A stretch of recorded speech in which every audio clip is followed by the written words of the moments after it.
사도행전 10장 38절에서 48절까지입니다.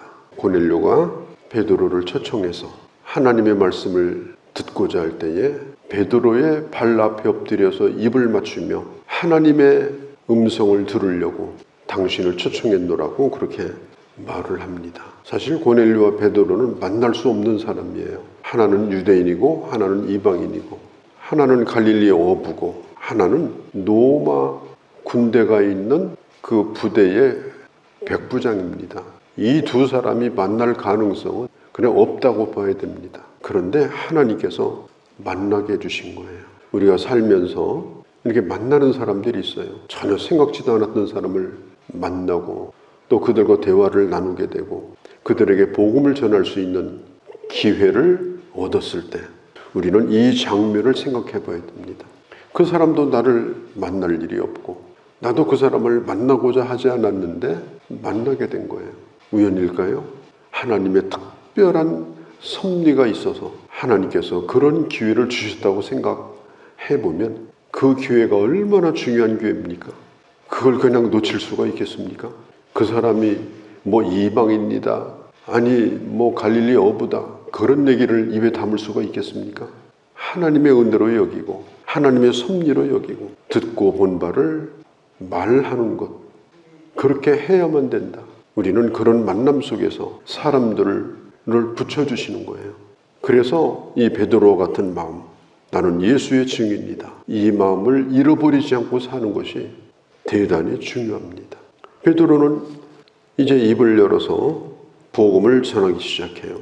그는 사도행전 2장에서 오순절을 지키러 온 유대인들에게 복음을 전했습니다. 그때는 무려 수천 명의 사람들에게 복음을 전했는데 그때는 유대인들이기 때문에 베드로가 요엘서, 구약의 요엘서를 인용해가지고 그리고 다윗의 시편을 인용해서 예수 그리스도의 십자가와 부활을 증거했는데 오늘 이 고넬료는 유대인이 아니고 이방인입니다. 그래서 구약 성경을 인용하지 않습니다. 그는 뭘 강조하느냐?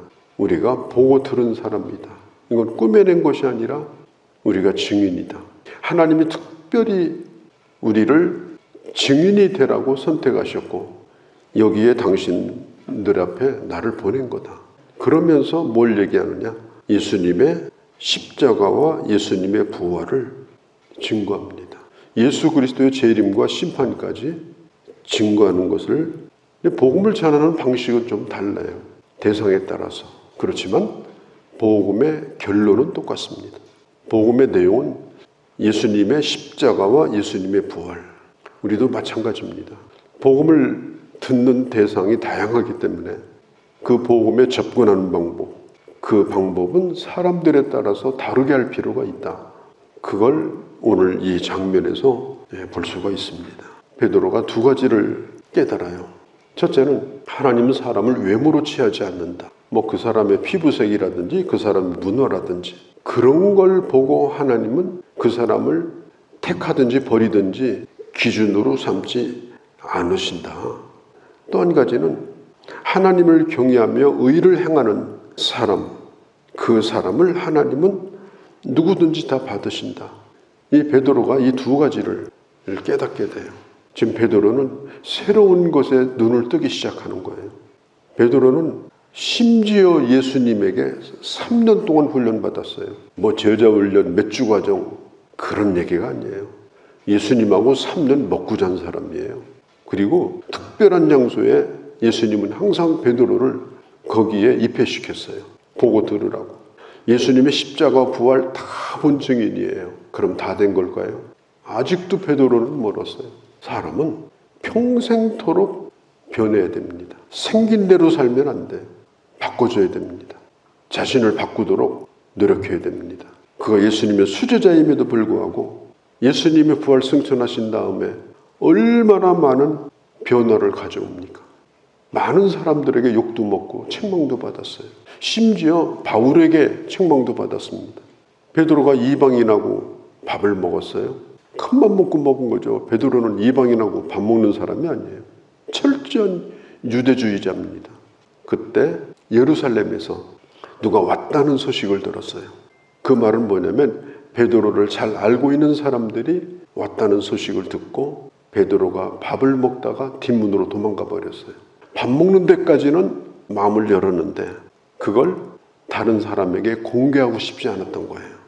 베드로는 그런 많은 시행착오를 거치면서 마음을 열고 이방인에게 복음을 전하고 자기 폭을 넓히고 새로운 세계를 보게 되고 그러면서 점점 하나님이 주신 그 사역을 감당하게 되는 거예요. 변해야 됩니다. 생긴 대로 돌아다니면 안 돼요. 그거 가지고는 안 됩니다. 자기를 바꿔야 돼요.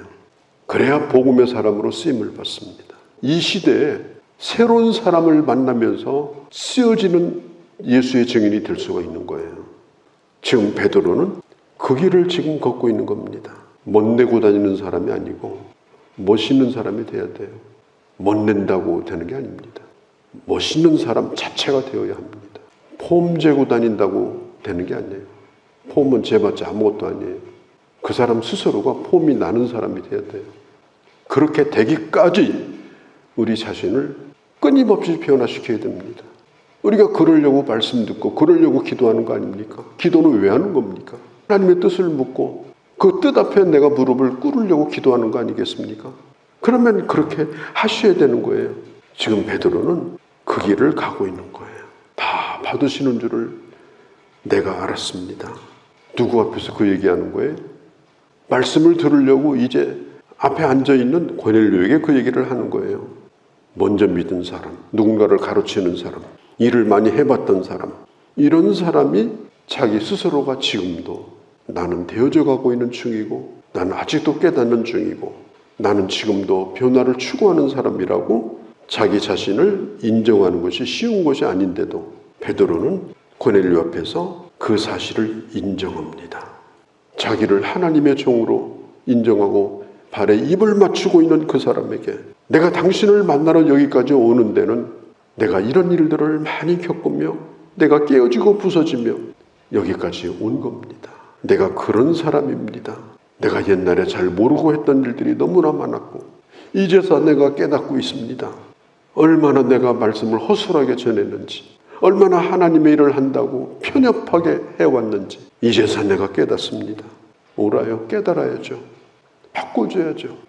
저도 목회 40년 여정을 돌이켜보면서 얼마나 내가 허술하게 하나님의 일을 했는지 허술하게 하나님의 말씀을 가르쳐왔는지 이제서 깨닫는 것이 한두 가지가 아니에요. 알지도 못하고 안 것처럼 얘기한 적도 한두 번이 아니에요.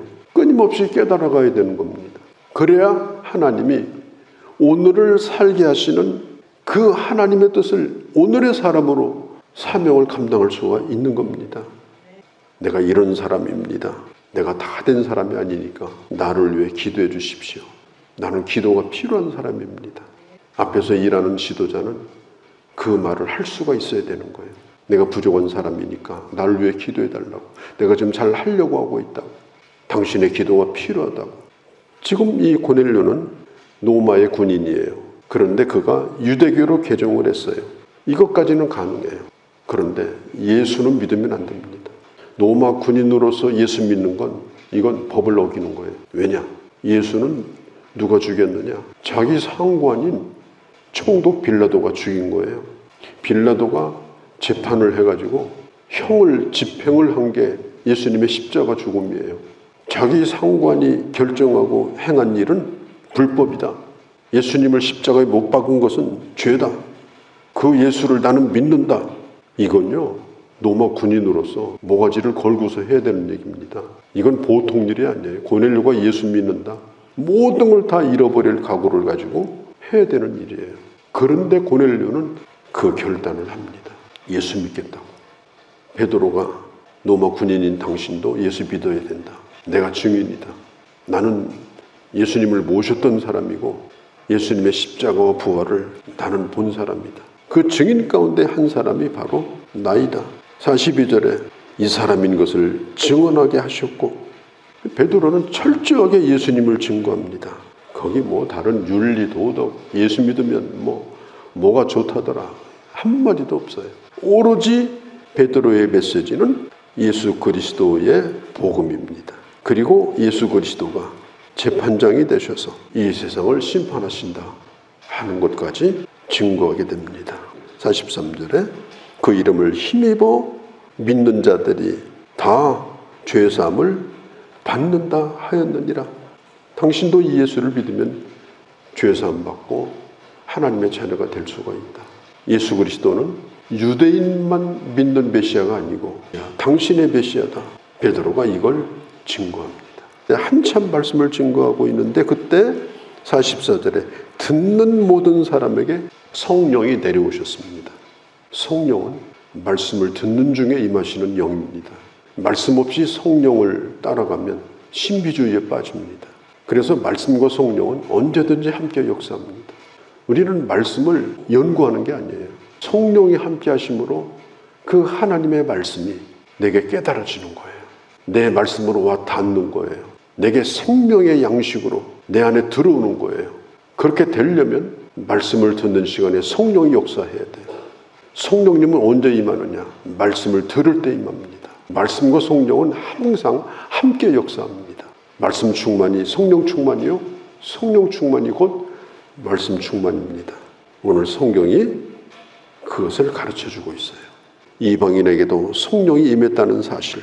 45절에 베드로와 함께 온 할례받은 신자들, 베드로와 함께 왔던 수행원들이 있어요. 이 사람들도 베드로와 똑같은 생각을 가졌던 사람들이에요.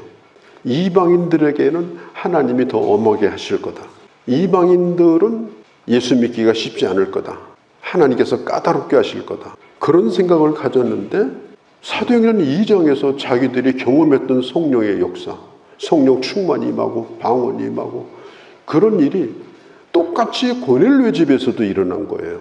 그래서 베드로와 함께 온 사람들 45절에 보면 그들이 다 놀랐어요. 아, 성령은 이방인이나 유대인이나 똑같이 임하는구나. 하나님은 누구에게도 차별이 없구나. 이걸 현장에서 그걸 목격을 해요. 새롭게 깨닫게 되는 겁니다. 하나님이 이런 분이구나. 성령은 이런 분이구나. 그래서 자기들이 눈으로 보고 들은 것, 그 현장을 자기들은 부인할 수가 없는 거예요. 하나님 역사하시니까. 우리가 예수 믿는다는 것은 하나님이 우리를 환대해 주심으로 믿은 겁니다. 하나님이 우리를 환대해 주심으로 우리가 예수 믿게 된 거예요. 오늘 여기 성경에 보면 성령님께서 이방인들을 환대해 주시는 장면을 보게 됩니다. 그러면 교회가 처음 예수 믿은 사람을 환대하는 게 뭐죠? 그를 세례받게 하는 거예요. 교회의 일원으로서 받아들이는 세례를 받게 하는 것이 그를 환대하는 거예요. 오늘 베드로가 얘기합니다. 당신들 세례받자. 그게 뭡니까? 고넬료의 가족들을 하나님의 교회의 일원으로 받아들이는 환대의 자세. 그게 바로 세례입니다. 하나님의 환대, 성령의 환대. 믿는 사람끼리 서로 환대하고 누구도 차별하지 않고 마음을 활짝 열고 받아들이고 그렇게 함으로 결국은 어떻게 되느냐? 교회가 부흥됩니다. 환대해야 교회가 부흥됩니다. 이걸 잊으면 안 됩니다. 하나님께서 우리를 그렇게 하셨고 성령께서 우리를 그렇게 하셨고 성령이 함께하는 하나님의 사람들이 사람들을 그렇게 대할 때 그때 하나님의 교회가 되어지는 겁니다. 베드로가 마음을 열고 이제 이렇게 변해가는 것처럼 우리도 사도행전의 신앙으로 돌아간다는 게 뭐냐? 다시 한번 생각하고 사도행전적 교회로, 사도행전적 성도로, 사도행전적 사역자로 날마다 새롭게 변화되어져서 이 마지막 시대에 정말 귀하게 쓰여지는 그런 우리들 또한 하나님의 교회가 되어주시기를 바랍니다.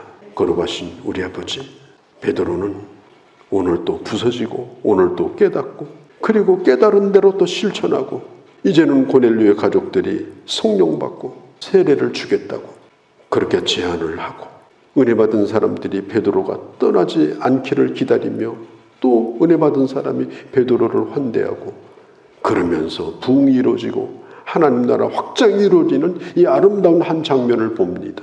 하나님 나라에 쓰임받는 우리 모두가 되게 하여 주시옵소서. 우리 주 예수님의 이름으로 기도하옵나이다. 아멘.